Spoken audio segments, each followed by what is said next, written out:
Rule number two, learn to outline. Yeah, I think that writers tend to come in two camps. They're either pantsers or plotters. And that means you either want to detail your story out ahead of time and kind of run through the beats, or you want to just make it up as you go along. And I don't think either one is necessarily right or wrong. I think that Dave and I have kind of built our writing business on doing a really comfortable blend of both.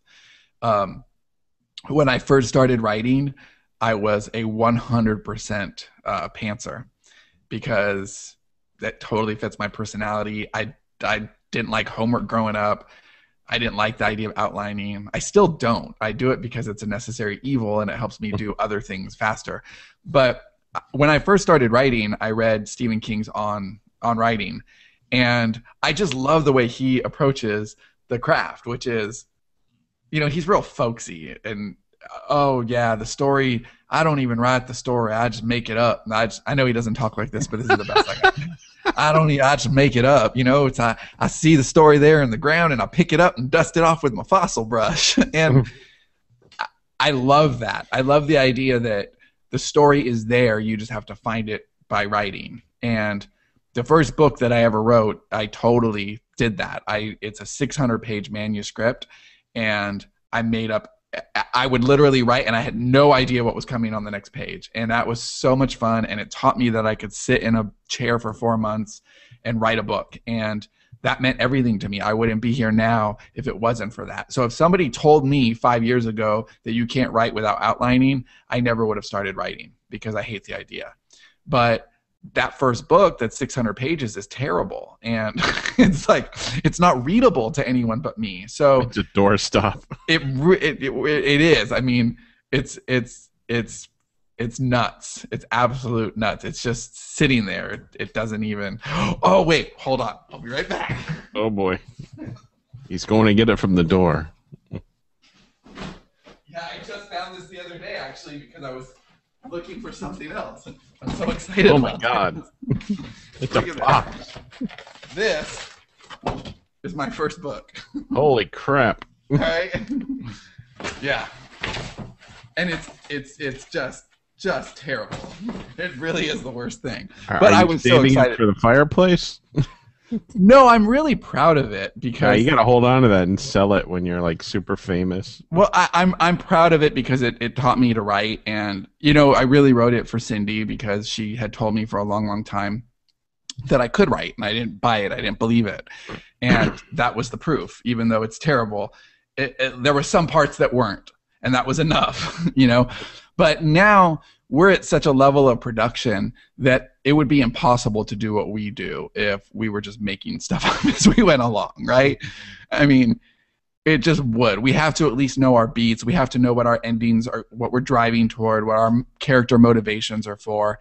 And that's the most important thing, because if you're fighting the blank page, it's a losing battle, because it's really demotivating for a writer to not know what they're going to write and to be fighting that and to be staring at the blank page. And one of the things that I think helps writers the most, I know it's made a world of difference for me and many of the writers that I've worked with, is that momentum, is to know that, okay, I have this piece now and it's something. So if you struggle all day long and you're barely managed to get 1,500 words out and you've worked all day for that, then when you go back to that page the next day, you already feel defeated, and it's going to be really hard to find your rhythm. Now, the opposite is true. If you crank through 3,000 or 4,000 or 5,000 words and you're all excited and you actually, like, physically, literally, you do not have the time to finish all your great ideas from that day, and you leave the page and you're thinking about them, and then you come back the next day and you just race into your copy and you're excited, and that's what you want to harness. And outlining can help that, because especially if you give breath between your outline and your writing. Now with Dave and I, there's two of us working on it. So Dave will outline and then I'll write the next day. So it's a different process. But even when I'm outlining my own stuff, I'll outline and then I come back to it, and I never outline and then immediately write, because I don't think that gives your mind enough time to think about what you've put out there. But if you say, One of my very simple formulas that I actually do quite a lot is the 10,000 word story. And we do this for our Dark Crossings line of, grown up stuff with lots of bad words and scary things. But I also do it for this line of children's stories that I'm working on. And we have 16 of them finished. We're working on 24 of them. And they're all about 10,000 words. So they all follow this model exactly, where there's 6 chapters. And what we do is we take it out, and we know that there's 6 major events that are going to happen in each chapter. And then after that, there's 6 smaller events that make up each event. And if you just do a couple hundred words per event, it's the story, it's so easy to write itself. And I can regularly get 10,000 words out on a rough draft in a day, but only if I have that outline. So a 1,000, it's about 10% consistently in this particular paradigm. So one of those kids' scary stories that aren't really scary is about 10%. So a 1,000 word outline will give me a 10,000 word rough draft that I can put out in a day. Now, I think you should mention something about outlining with nonfiction books. Outlining with way different. Yeah, but actually outlining with nonfiction books is even easier. Oh, it is easier, but it's different. But it is different. The way I outline nonfiction books, and this nonfiction book is clearly different, but we actually outlined it. I mean, what we do, Dave's working on a list of 100 questions, and each one has a little paragraph, and I'm probably couldn't be talking more away from my paragraph than what I put, but it's still an outline. It's 100 questions or 100 rules, and each one I had to write just a couple sentences on it so that I sparked my own thought. And so that's the amazing thing about the human brain, is that everything you've ever thought is in there somewhere. So if you take the time to write an outline out, then your brain is already working on that problem. And when it gets revisited, then you're just responding to the old question. And that's awesome. So with nonfiction, you're answering questions ultimately, because people read nonfiction to learn, right? So if you have a book about building a deck. Oh, here we go. No, for real. Give me something here. How about whitening teeth or something? I don't know. Okay, so on writing. Okay, you got a book on writing. Let's say you got a book on writing a sales letter. Okay, and in that book, first you want to come up with your chapters. And I find nonfiction to be the easiest thing to outline, because it's so straightforward, because you're not making stuff up, you're answering questions. So, the book Writing Online was the strongest outline I've probably ever written. That book, I think, is about 80,000 words. It's about 400 pages. And it was all outlined, and it was written 5 minutes at a time. And the reason I was able to write it 5 minutes at a time was because it was all questions.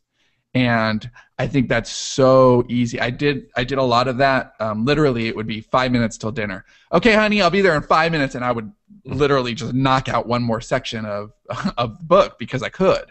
I did a lot of it with dictation software, and that was easy too, because the outline was essentially questions. So let's say you're writing a book on how to write a sales letter. Then you would want to divide it into the 12 major questions that people want answered. And a great place, I know this is more research than outline, but I think it's relevant here. Go to Amazon is a great place to research nonfiction, because you can go to books that are already written on the topic and look at 1-star reviews and look at 5-star reviews for the best-selling books. The 5-star reviews are going to tell you what books are successful and why. What information was covered in those books that people need. You want to cover that information. Then look at the 1-star reviews. What was the book missing? What holes can you fill in? What can you do better than the other guy? Answer those questions. Once you find out the 12 things or so, I mean, it depends on how long your book is, but I think 12 is a good number to work with. Once you find out the 12 major questions that you want to answer, you've got your 12 chapters. Learn your basic copywriting so you can turn those into compelling chapter titles and questions. But then once you go down, just go within that chapter, you'll have 6 to 12 questions. And ask yourself those questions. And then when you're writing, you don't have an outline so much as questions to answer.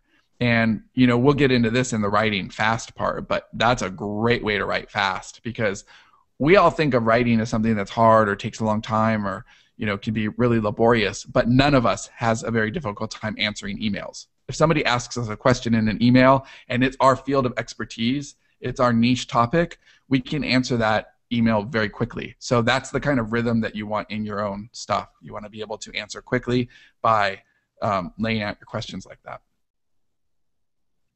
And that is a good segue for number 3.